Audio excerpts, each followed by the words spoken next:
This Hangout is live. So, hello everyone and happy Friday.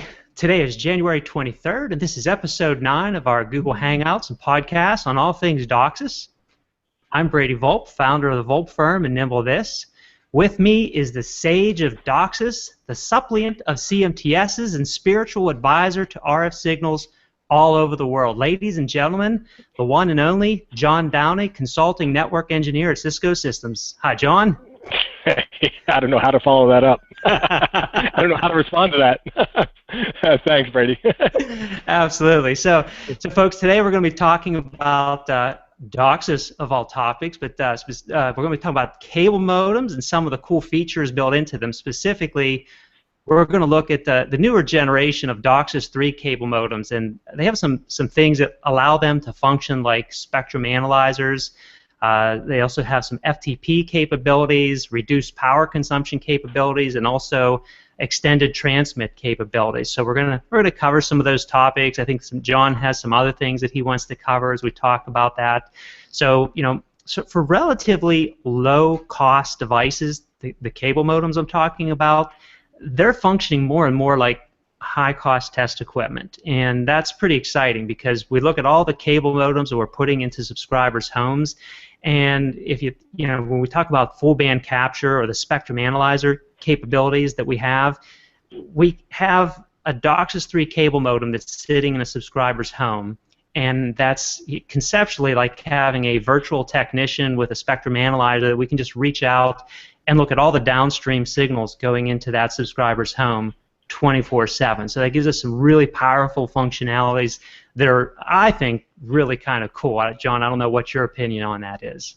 We used to have, we still do, Cisco has something called CBT, Cisco Broadband Troubleshooter, which was a way to look at upstream spectrum analysis in the head end, which was not too difficult because everything is funneling back on the upstream. So one spectrum analyzing upstream is a great way to see, all the traffic funneling back. But I always said, how do we do downstream? How can we monitor? And some people back in the day were doing spectrum analysis, monitoring devices, maybe end of line in a line extender, or a standalone type of housing that was mounted. What was the name of that company besides Cheetah? They had ClearPath or something like that. I don't know if you remember. Yeah, there's been a couple companies that have that capability.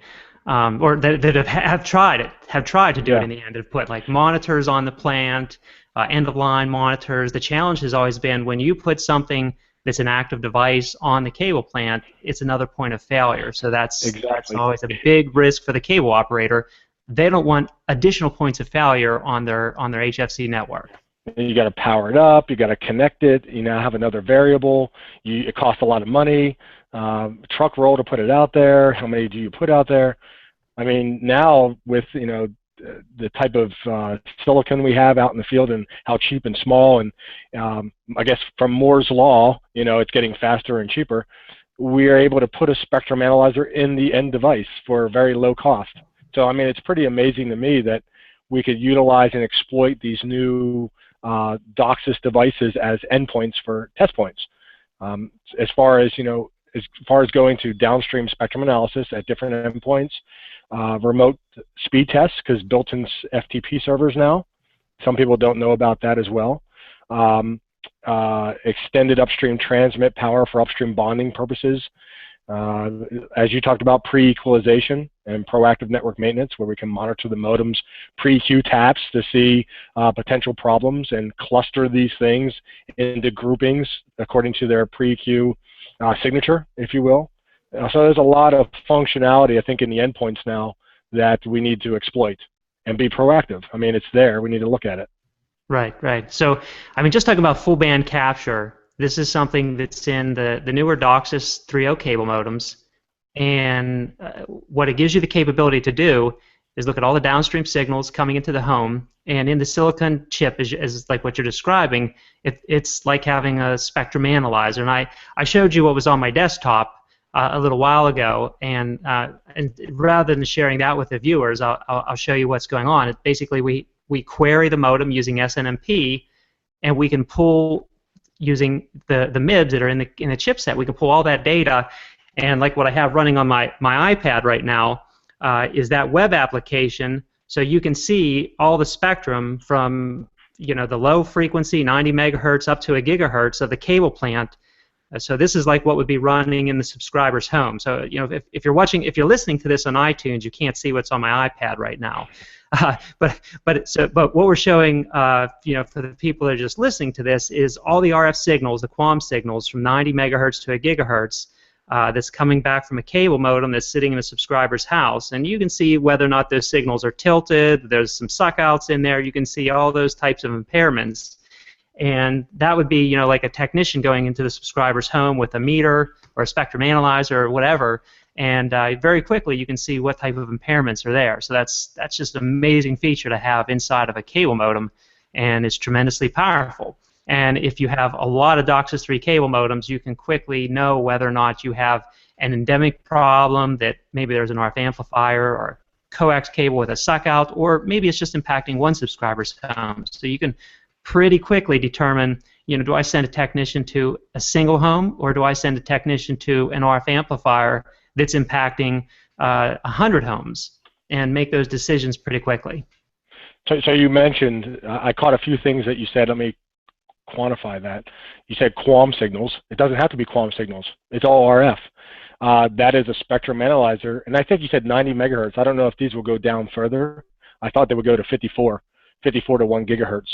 It depends on the chipset. The modem that I had up right now, it stops at 90. So I actually haven't researched all the different chipsets, but this particular chipset stops at 90, and it's based on the vendor.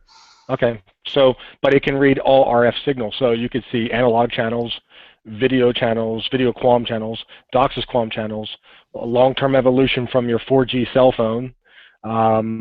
It could see off-air broadcast signals that are OFDM, or actually off-air is 8 VSB, right? The Vestigial sideband. Yeah. So you can see all signals, not just the Broadcom or the whatever chipset is in the modem, whatever it's decoding. You can see all signals. So just to let everyone know, it really truly is like a spectrum analyzer. Yeah, and other things you can see is you can also see, like, if there's ripple going across all of your channels when you see that. So a lot of times we'll look for ripple across our channels. So now you're kind of using it as a sweepless sweep analyzer. Exactly. and now when you see that ripple, now you can start counting the spacing between consecutive ripples and start estimating, okay, what's the distance to my impairment? What is that echo cavity? So now it becomes very powerful from that standpoint as well. If you think about it, I don't know if we've gone this route yet, and I know Ron Hrannick's working with a working group at Cable Labs, how to utilize some of this information. But if we wanted to do, most spectrum now is fully loaded. The downstream is practically fully loaded. And if that's the case, there's no real point to inject sweep points when you can just look at the channels. So what about grabbing your downstream signal at the head end and then normalizing? You're basically doing a comparison, right? And that really is a sweepless sweep. That's exactly how sweepless. Yep, that's exactly how sweepless sweep works. You measure your signal at the head end, and you normalize it, and then you measure what you have, say, at the subscriber's home, which you can do with a cable modem, and you do a subtraction of the two signals and say, where's my impairment lie in between the two. So it's so exciting using this technology. Yeah, the more we start deploying, the more endpoints we have, the more downstream sweep, potentially upstream as well, right? We're talking about if we eventually go 5 to 85 megahertz on the upstream on some of these modems, and maybe even if we aren't using all that spectrum, the modem itself could be queried and told to inject a carrier across the whole spectrum. Almost like saying, let's do an upstream sweep from customer A's house back to the head end by sweeping its own signal, having that modem inject a carrier, or it could be a QAM, could be a CW, noise-like from 5 to 85 megahertz, and I basically get an upstream sweep from that customer's home all the way back to the head end. That's right. Yeah, and so, a lot of cable operators out there already have these DOCSIS 3 modems deployed and running DOCSIS 3 CMTSs. One important point I want to make is I've worked with some clients that still have DOCSIS 2.0 CMTSs, and they're thinking, well, I have to upgrade my CMTS to DOCSIS 3 before I can use and take advantage of this DOCSIS 3 cable modem technology. You can still use DOCSIS 3 cable modems with a DOCSIS 2 CMTS and take advantage of this full band capture technology. So please be aware of that, that DOCSIS 3 cable modems with this full band capture spectrum analyzer technology works even with the DOCSIS 2.0 CMTS. It's just a matter of buying the new cable modem and make sure it has the latest firmware so that you can take advantage of this really cool technology. Yeah, so basically you're saying like the modem doesn't have to be in wideband mode or doesn't have to be doing DOCSIS 3.0 bonding. It could be just regular online mode in DOCSIS 2.0 mode, but the spectrum analyzer capability is still there.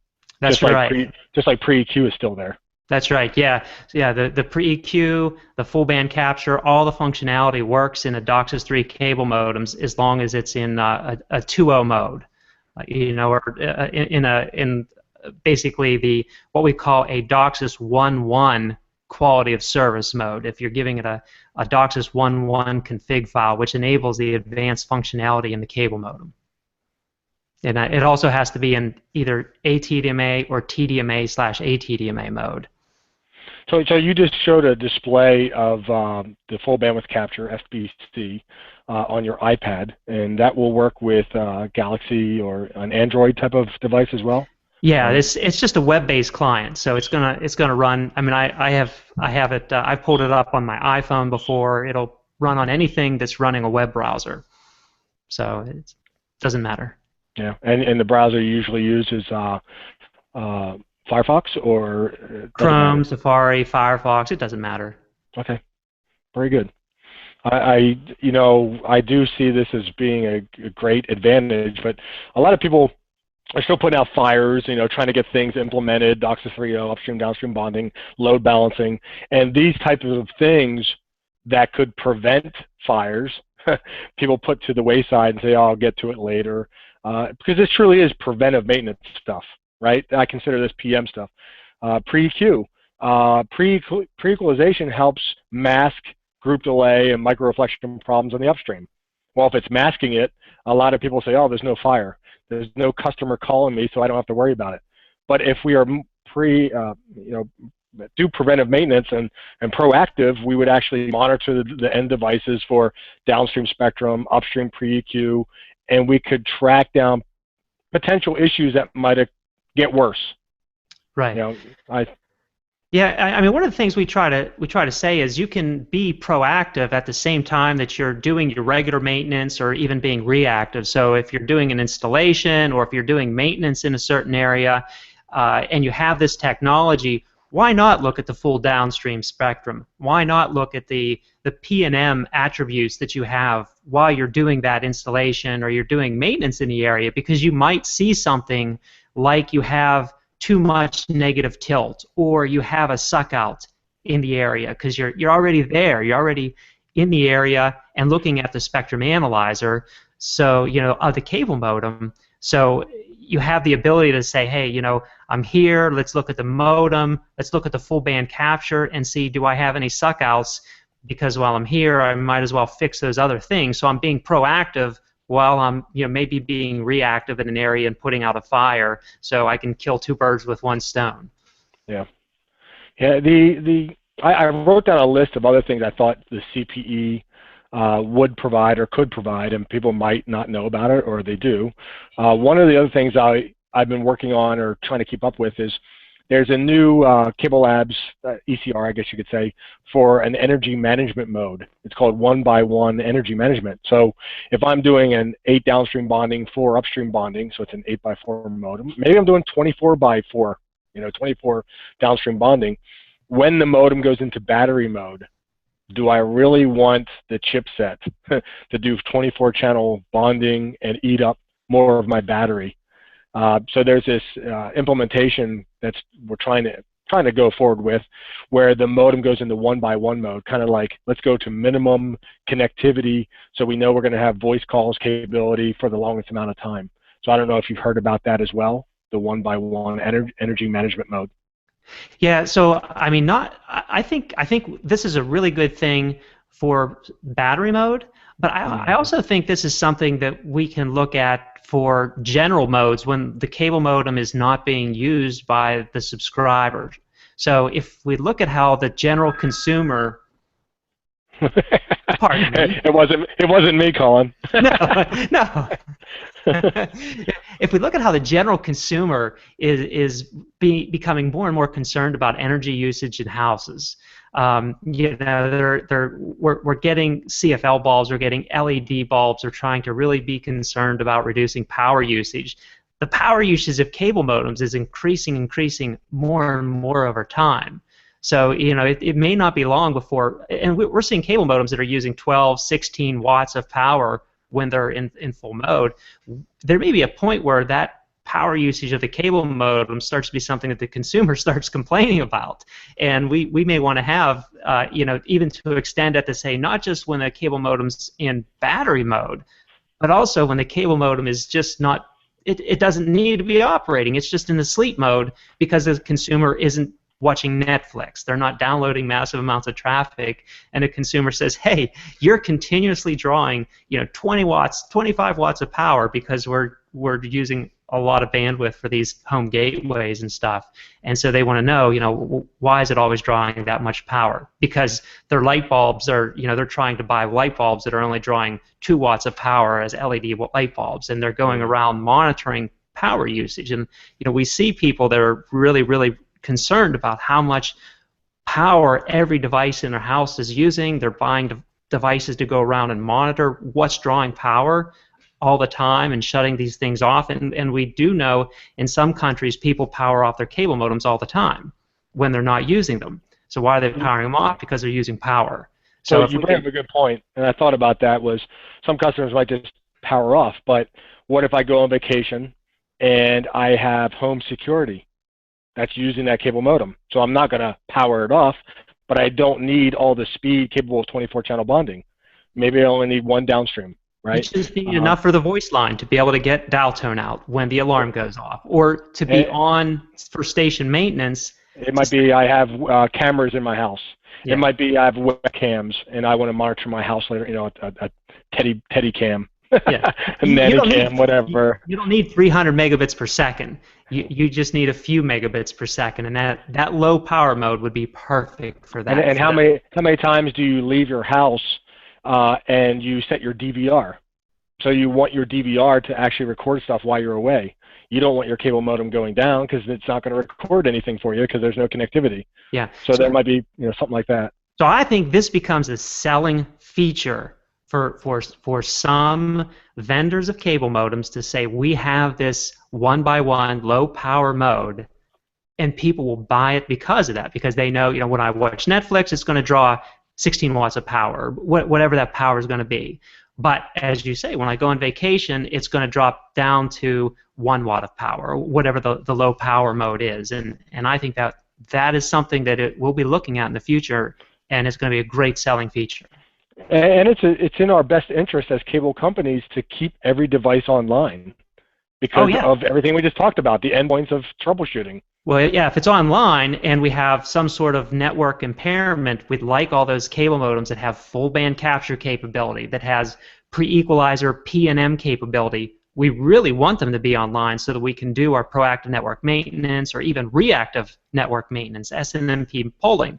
If they're offline, then those portions of the plant are invisible to us. So really, yes, absolutely. We want them online, but we want them in low power mode so our consumers, our subscribers, are not turning them off because they're drawing too much. They're drawing 16, 20 watts of power, and they're saying that's too much power. Yeah, and we're just talking about cable modem. What if it's a wireless, you know, Wi-Fi hotspot, Wi-Fi? It probably has even more power to offer the wireless. Well, in the areas that we have cable operators that are doing the open Wi-Fi, and they're providing open wireless to areas of you know, cities and stuff, that becomes even more of a reason that we want the cable modem on, but drawing less power, especially at night where people aren't using the open Wi-Fi. We want the subscribers to keep it on. But that power is actually from the cable company, so the end users don't really care. Okay. Yeah, good point. So, you know, the other thing I was thinking about is, you know, do people realize what modems are on the market? You know, we started with I called it a 20B, 20 plus, whatever you want to call it, 3x1 modem. It was never fully DOCSIS 3.0 capable because it was only 3 downstream bonding and no upstream bonding. And that was like the DPC 2505, and there was a few of them out there before 3.0 became finalized. Then the first 3.0 modems came out were 4x4, 4 downstream, 4 upstream. Then we went 8x4. Now I'm seeing a 16x4, a 24x8, and then there's a 32x8 that's been kicked around. But now that I see DOCSIS 3.1 is kind of getting a push, I wonder if people will just bypass the 32x8 altogether. Now, the whole reason why I see those numbers jumping like that was people want to offer 1 gigabit per second on the downstream.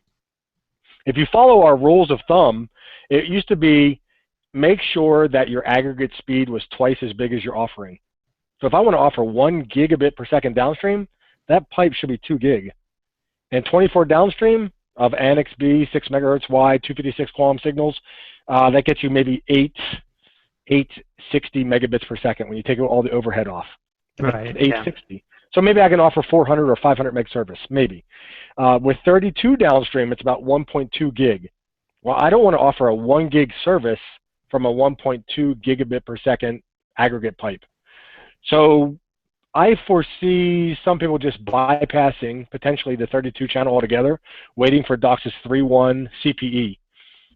I know Comcast was looking at this as well in offering potentially, if they upgrade their cable plant to 1 gigahertz, maybe above 860, where DOCSIS 2.0 modems can't listen anyway.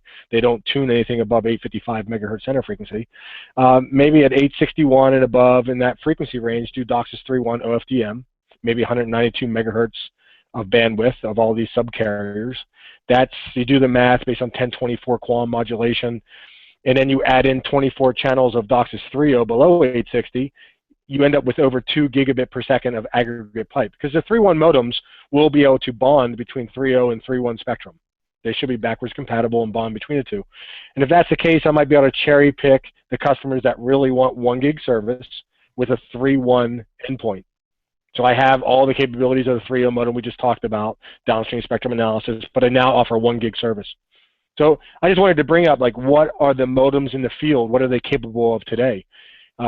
Even a 24 downstream modem that might have a 1 gig port on it, even if let's say 32 downstream modem, the 1 gig port will never do 1 gig because the Ethernet is probably going to give you about 960. Yeah, you get 80%. Best case scenario out of that gigabit port on the back. What I'm saying people would do is if they do offer 1 gig from a 32x8 modem, they're doing multiple ports from the modem. Maybe 600 meg to one PC and 600 meg to another PC. There's 1.2 gig. Yeah. If they wanted to show that. So I kind of wanted to just bring that up and see what people are thinking as far as what offerings they want to have from these 3.0 modems. So even at that, if you're doing a gigabit in a downstream, if you follow the 10-to-1 rule, you need at least 100 megabit on the upstream. So how that's a challenge in itself to achieve, right? So you bring up a good point there too, because if I go to 24 downstream or 32 downstream, I'm hoping people go 5 to 85 megahertz, which is part of the 3.0 spec. You don't have to go to 85 megahertz, but you might need to. If I do go to 85 megahertz, I can do 8-channel upstream bonding. Ironically enough, I ran into one modem that did 8-channel bonding, and it didn't incorporate the Cable Labs ECR of extended upstream power, transmit power. And when I went to 8-channel upstream bonding, my max transmit dropped to 48 dBmV. Yeah, so okay, this is an important thing to talk about, that extended transmit power, and make sure that people understand it. Because when we bond more channels in the upstream, as you're saying, the max transmit power of the cable modem decreases, right? And yeah. Maybe you can explain that. Every time you double, it drops by 3 dB, max transmit power. So if I do 64 QAM 2-channel bonding, the max output is 54 dBmV, which is good because that's the same output power of a 2.0 modem doing single channel 64 QAM. When I go 4-channel, it drops to 51 dBmV per channel. It's 4-channel upstream bonding, all 64 QAM. When I go to 8, it could drop to 48. So if that customer is off of a 23 dB tap, the first tap off of an amplifier, where you always have typically transmit problems, going to 8-channel bonding might not work unless this device, you would hope, this device incorporates more power. Incorporates the Cable Labs ECR, the engineering chain request.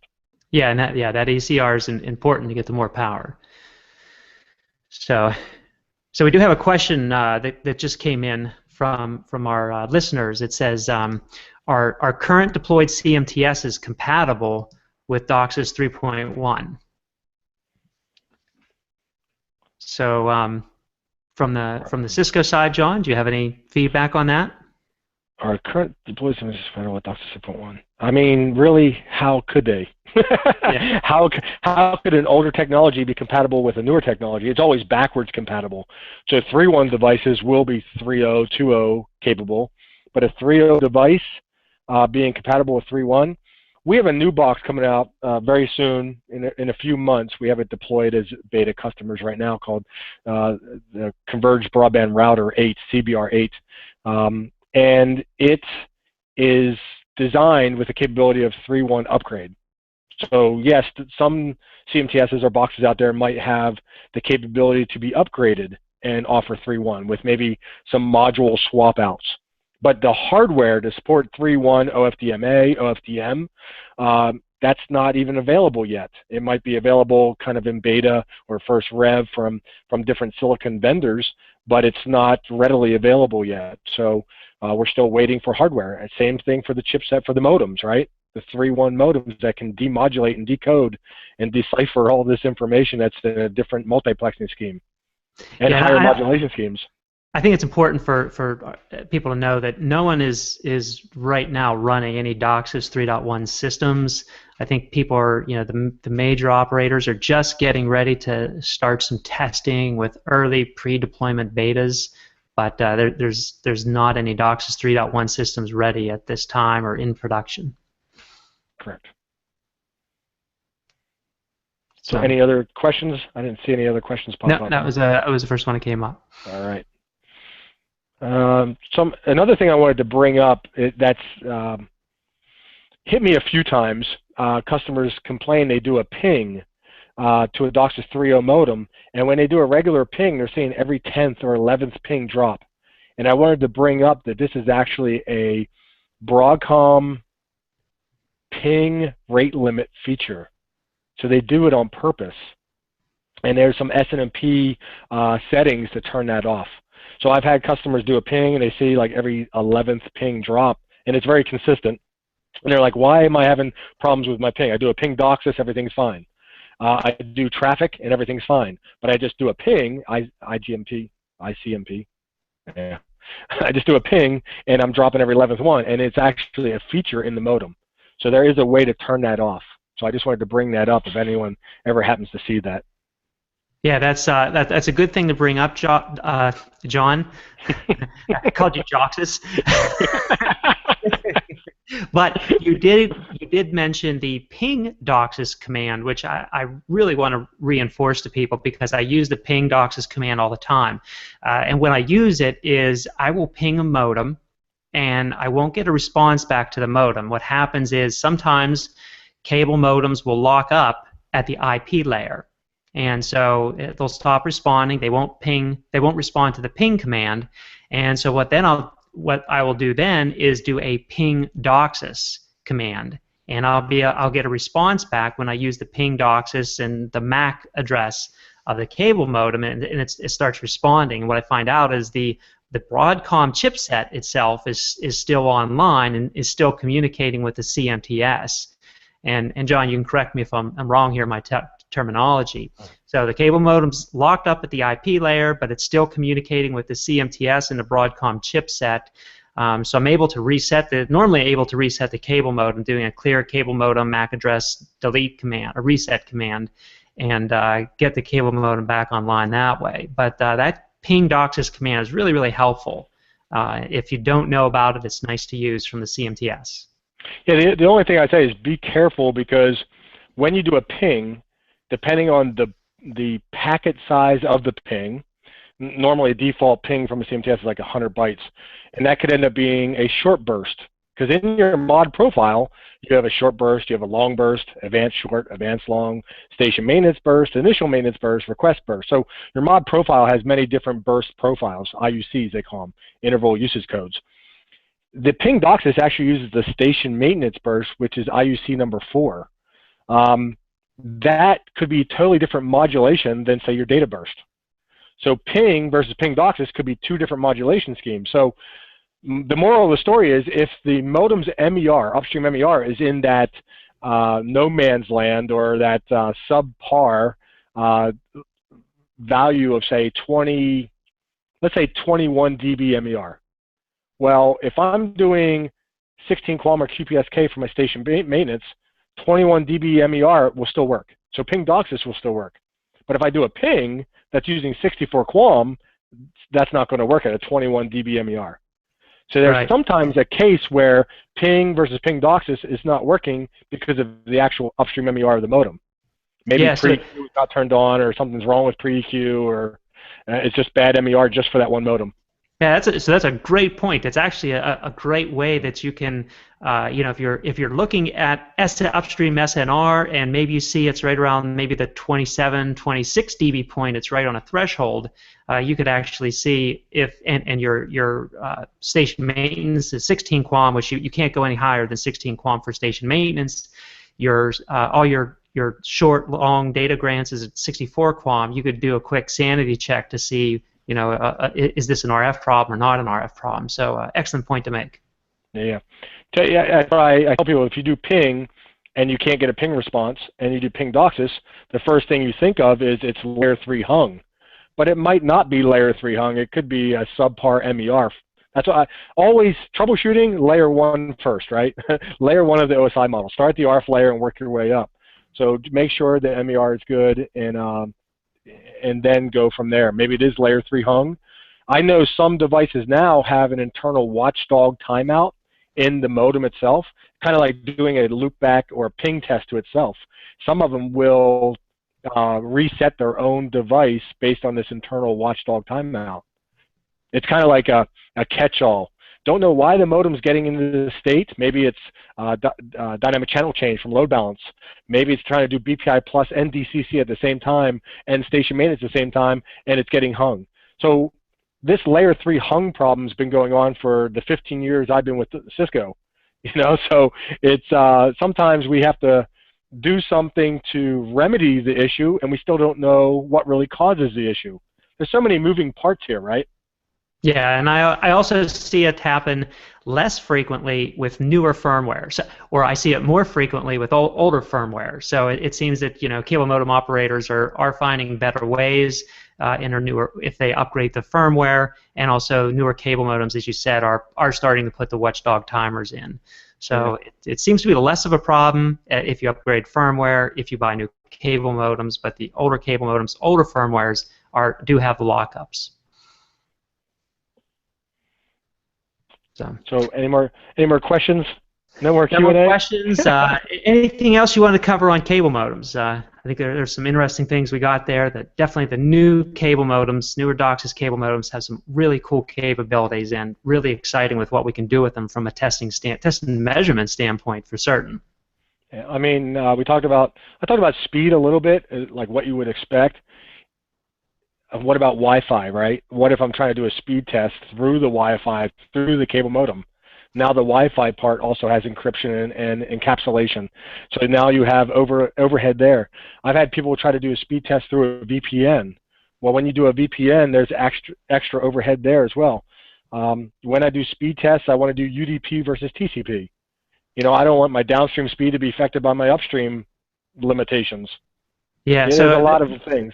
The connected home is sort of the last or the next generation for proactive network maintenance, because we have a lot of devices in the connected home connected to the Wi-Fi device, and then we have subscribers that I'm doing an article in the next broadband library that talks about this. The subscribers don't care about what speed we can offer their cable modem. They just care about what speed all of their Wi-Fi devices are surfing over the internet. So for cable operators, this becomes a major issue.